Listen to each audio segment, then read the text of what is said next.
तो कैसे आप लोग, उम्मीद करता हूँ आप लोग अच्छे से होंगे और बहुत ही मज़े में होंगे। तो भाई साहब, पाकिस्तान को आज और एक शिकस्त हुई है बांग्लादेश के हाथों। एक शर्मनाक हार हुई है बांग्लादेश के हाथों पाकिस्तान को, दूसरी हार। और भाई साहब, बांग्लादेश ने सीरीज़ अपने नाम कर दी। भाई साहब, ऐसा लग रहा था कि पाकिस्तान के बल्लेबाजों को कुछ आ ही नहीं रहा है, खेलना ही नहीं आ रहा है। 3 डक्स भाई साहब, हसन नवाज, मतलब ये हसन नवाज, ये जो बंदा है ना भाई साहब, ये जब चलता है तो चलता है, लेकिन जब ये नहीं चलता है तो ऐसे नहीं 10-15 रन बनाए, सीधा ज़ीरो बनाता है भाई साहब। कंटिन्यू ज़ीरो बनाता है, 4-5 ज़ीरो तो ये बनाएगा ही। फिर उसके बाद ये कुछ 50-60 रन करेगा। लेकिन भाई साहब, इसका पीक ऐसी है कि जब ये चलता है तो चलता है, लेकिन भाई साहब जब ये नहीं चलता तो सीधे ज़ीरो पे आता है। दूसरी तरफ मोहम्मद नवाज, जिस बंदे की कोई परफॉर्मेंस नहीं थी, जिस बंदे को पीएसएल में कुछ उसने कुछ दिखाया नहीं पीएसएल में, उस बंदे को ऐड किया गया स्क्वाड में, और भाई साहब उस बंदे ने भी ज़ीरो करा। 2 मैचों में उसने कुछ कोई ना उसने बैट से परफॉर्मेंस दी, ना उसने बॉलिंग से परफॉर्मेंस दी। और भाई साहब तीसरा, मोहम्मद हारिस, मिस्टर गूगल, जो गूगली पर आउट हुआ है भाई साहब।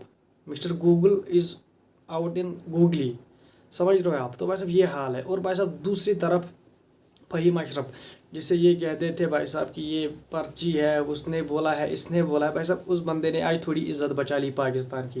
वरना 30 रनस पर ऑल आउट होते, चलो उससे ज़्यादा 50 रनस पर ऑल आउट होती पाकिस्तान। लेकिन फ़हीम अशरफ ने बहुत ही फाइटिंग इनिंग खेली, लेकिन एट द एंड वो एनफ नहीं थी पाकिस्तान को जीतने के लिए। फिर अहमद दानियाल, भाई साहब उस बंदे ने 6 गेंदों पर 13 रन चाहिए, उस बंदे ने मुस्तफिजर की पहली बॉल पर चौका मारा।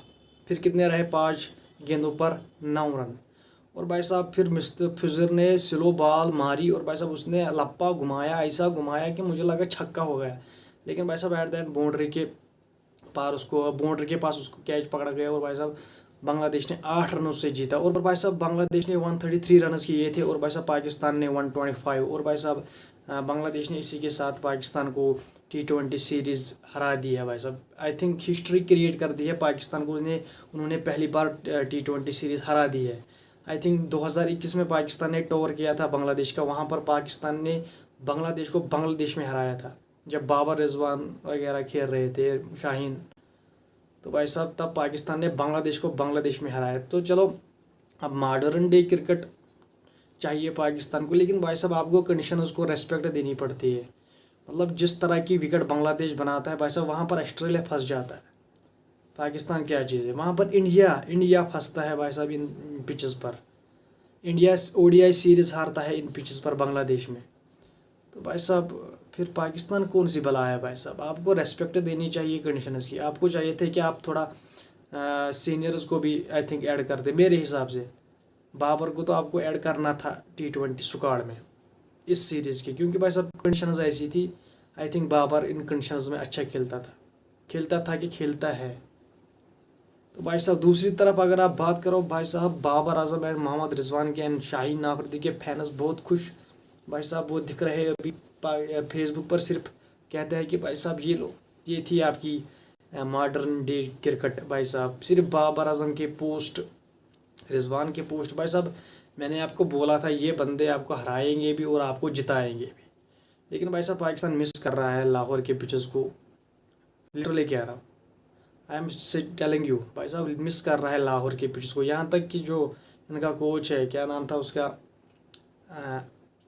मैं भूल गया भाई साहब, उसने कहा कि भाई साहब टीमें T20 वर्ल्ड कप के लिए तैयारी कर रही है, एशिया कप के लिए तैयारी कर रही है। लेकिन भाई साहब बांग्लादेश की विकेट्स ऐसी है कि भाई साहब इन पे आप किसी भी टूर्नामेंट के लिए तैयारी नहीं कर सकते हो, क्योंकि ऐसी विकेट है भाई साहब, यहाँ पर खेलना इतना मुश्किल है कि भाई साहब आपके तो पसीने छूट जाते हैं।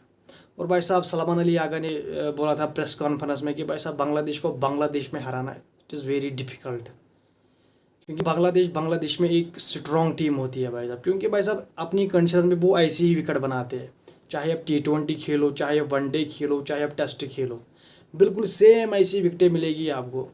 और भाई साहब यहाँ पर आपको ब्लेम करना पड़ेगा पाकिस्तान की सिलेक्शन कमेटी, जिसने ये टीम सेलेक्ट की है।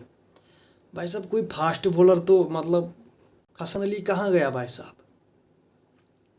चलो शाहीन को आप मानते हैं कि उसको रेस्ट देना, उसे थोड़ा इम्प्रूव करना है, लाइक दैट। हसन अली कहाँ गया था भाई साहब, हारिस रूफ चलो इंजर्ड था, माना, नसीम शाह को कहाँ फेंका आपने? I don't understand the selection of the Pakistan squad.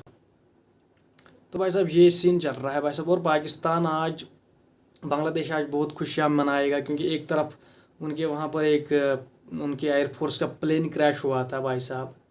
तो भाई साहब बहुत मैच से पहले साइलेंस भी क्रिएट की गई, और फिर जो है यहाँ पर एक ब्लैक रिबन भी बांधा गया एंड लाइक दैट। तो भाई साहब उनको आज की ये उससे इससे उसका कोई फ़र्क नहीं है, लेकिन भाई साहब थोड़ी खुशी मिलेगी बांग्लादेश की आवाम को, क्योंकि एक तरफ आई थिंक 20 या कितने भी वहाँ पर मारे गए उस इंसिडेंट में, जो उनका एयरफोर्स का प्लेन एक स्कूल पर गिर गए, जो कि वहाँ पर छोटे बच्चे पढ़ रहे थे। तो भाई साहब थोड़ा उनको भी इससे क्या खुशी मिलेगी, लेकिन भाई साहब बांग्लादेश के आवाम को थोड़ा खुशी मिलेगी। आज उन्होंने सीरीज़ भी जीती, आई थिंक हिस्ट्री क्रिएट करी है भाई साहब। बांग्लादेश ने पाकिस्तान के अगेंस्ट आई थिंक पहली बार उन्होंने सीरीज़ जीती है, T20I सीरीज़। और भाई साहब अब इसका तीसरा मैच, मुझे लगता है कि भाई साहब बांग्लादेश वाइट वॉश कर देगा भाई साहब इस बार पाकिस्तान को, क्योंकि यार ये ऐसे है, इनको इन पिचेस पर खेलने की मतलब आदत नहीं है, क्योंकि जो ये फ्लैट ट्रैक लाहौर में बनाते थे, PSL में आप देखो 250 रन के विकेट्स बनते हैं। सेम लाइक दैट जब इंडिया ने टोवर किया था, पिछला ODI सीरीज़ भी थी, लेकिन भाई साहब इंडिया ODI सीरीज़ हारा था। ये सच है भाई साहब, इंडिया ODI सीरीज़ हारा था। और भाई साहब आज पाकिस्तान 2021 के बाद टोवर कर रही है भाई साहब, पाकिस्तान T20 सीरीज़ हारा है एंड अभी एक मैच भगाया है भाई साहब।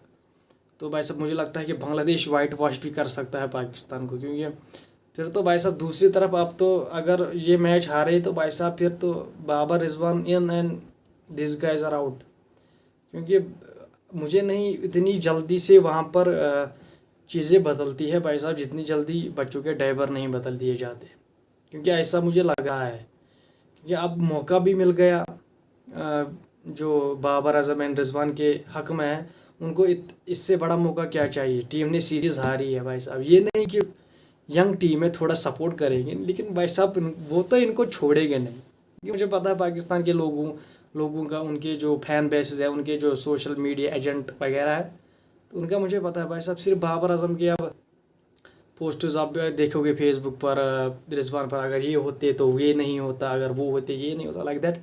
तो भाई साहब अब तो बहुत कुछ सुनने को मिलेगा आपको। दूसरी तरफ एशिया कप पे काले बादल भाई साहब कंटिन्यू मंडराते रहे हैं भाई साहब। अफगानिस्तान, श्रीलंका, ये तो डायरेक्ट कह रहा है कि बस आप बांग्लादेश ढाका से आप मीटिंग हटाओ, वी विल अटेंड। दूसरी तरफ मोहसिन नकवी प्रेशर बनाता है BCCI पर का आपको मीटिंग अटेंड करनी है। मतलब मोहसिन नकवी भी मतलब फुल मौज ले रहा है भाई साहब अभी, क्योंकि वो मान ही नहीं रहा है। वो कहता है होगी तो ढाका बांग्लादेश में होगी, नहीं तो हम नहीं करेंगे, आप ऑनलाइन अटेंड करो, समझ रहे हो आप वीडियो कॉल के ज़रिए मीटिंग अटेंड करो, वी डोंट रिमूव। हम ये यहाँ पर यहीं पर होगी मीटिंग, हम यहाँ से कहीं नहीं मीटिंग शिफ्ट करेंगे, जब होगी तो यही होगी। तो मतलब ये Mohsin Naqvi in short BCCI पर प्रेशर बना रहा है भाई साहब, आपको आना है, नहीं आना तो भाई साहब ऑनलाइन वीडियो चैट के ज़रिए आप मीटिंग अटेंड कीजिए।